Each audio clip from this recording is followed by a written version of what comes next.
Hi guys! So, babak-trade ko kayo sa school supplies bag ko. So, lagay natin yung wallet. Yan kasi guys yung lagay ng bag. Diba hindi madaling manakaw. No choice kasi dyan yan eh. So, parang kompleto ko pag binuksan. Guys, 3 minutes lang kasi papart ko yung next ko.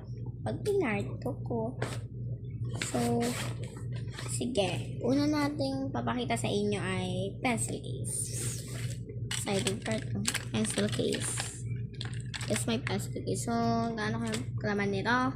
Ang laman po nito ay sharpener, correction tape, double because may extra pa ako dun.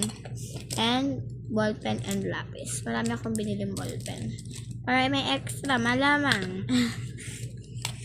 Siyempre, bawal tayo mamigay ng ballpen. Baka namula ng tatay.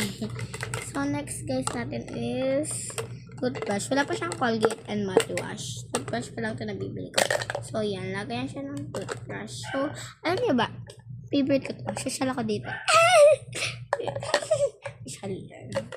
Social ako sa tunog kasi guys, kaya ko kami. So, next naman natin ay nakikita nyo na ito eh. Ito. Pen. Bago lang nito ginamit ko kasi. Sorry. And next na yung mga notebook ko. Para exciting pag kayo sa notebook ko. Okay, notebook ay ito. Which kapag binuksan nyo siya, maganda siya guys. Saan yan? Diba? 11 yan. Ayan guys, grade 1 kasi. Ayan. Next naman natin na ito.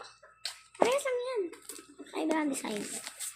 O yan, 11 yung basta 11. Ito na ilalabas lahat. Next naman natin ay ito. May 1/4 tayo. May mahaba tayo. Meron tayo parang pang grade 1 and pang grade 6. Ba ito? Ewan ko. Highlighter para sa libro namin. Kapag ginalagay namin yun. Nabilikwat na. Siyempre, yung luli pang palo sa klase. Charot. Next naman natin ay ito. Pouch. Bilisan natin magdi 3 minutes na. So, yan. Pakita ko na yan. Ganun na. Meron tayong ganito. Because grade 1 to grade 4. Grade 5 na ako pagpasok. Nilagnat ako. Sumula akong umaga. Yan. Kanaglan na ako dito. And, di pa patalang suklay. So, meron din tayo ditong helicopter. Baka po kasi biglaan. Madumi ang, yun. Yan. Kaya natin yung pouch. And next na natin. Yung 3 minutes na. Alright. Ito. Basta yan. Pambilog. Ay, kita yun ba? Bilog yan. O, ano daw sa tissue? Glue. And, my